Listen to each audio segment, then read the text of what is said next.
Jaime Lannister, leaving King's Landing behind, rides north to Winterfell, driven by a flicker of honor amidst his tarnished past. Upon arriving, he ties his horse near the castle and lowers his hood, scanning the unfamiliar surroundings. His gaze locks with that of a young man in a wheelchair, Bran Stark, whom he hasn't seen since the fateful day he pushed him from the tower window. Bran's expression is calm, almost serene, yet his eyes pierce with a quiet, knowing intensity. Jaime freezes, the weight of recognition crashing over him like a wave. Taken before Daenerys Targaryen, Jaime exposes Cersei's deception. Her promise to send Lannister forces against the White Walkers was a lie. Brienne of Tarth, steadfast and honorable, vouches for his character, sparing him from execution and earning him a place in the fight against the dead. Later, in a pivotal moment, Jaime seeks out Bran to atone for his past cruelty. Bran, devoid of bitterness, accepts the apology with an otherworldly detachment. As the eve of the battle looms, Jaime joins a fireside gathering, where amidst a drinking game, his knights Brienne, fulfilling her dream despite her protest that women cannot be knights. In the chaos of the Battle of Winterfell, Jaime stands shoulder to shoulder with Stark and Targaryen forces, repelling the relentless White. When the tide turns against them, he retreats and the survivors into the castle's depths, witnessing the Night King's demise and the end of the undead threat. Victory brings celebration, and Jaime shares a tender, fleeting intimacy with Brienne. Their moment is interrupted by Bronn, sent by Cersei to assassinate her brothers. Wielding a crossbow and a promise of Riverrun, Bronn hesitates, swayed by Daenerys' odds. Tyrion counters with an offer of Highgarden,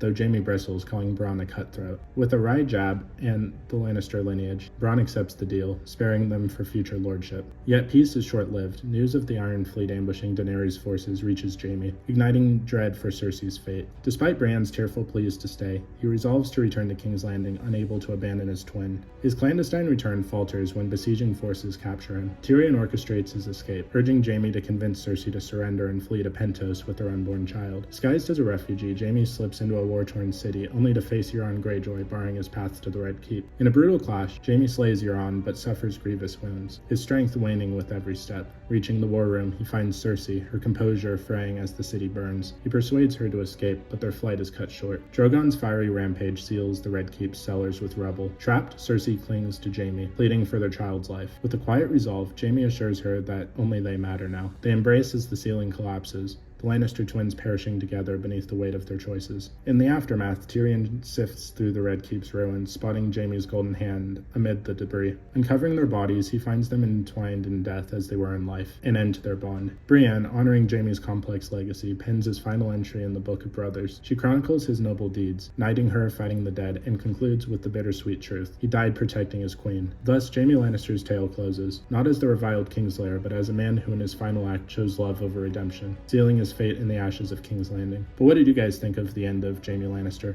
Please let me know in the comments below. If you haven't already, please be sure to like the video, subscribe to the channel, join the Sith Citadel Discord, links in the description, and consider becoming a join member or sending a super thanks if you wish to further support the channel. Otherwise, I'll see you in the next video.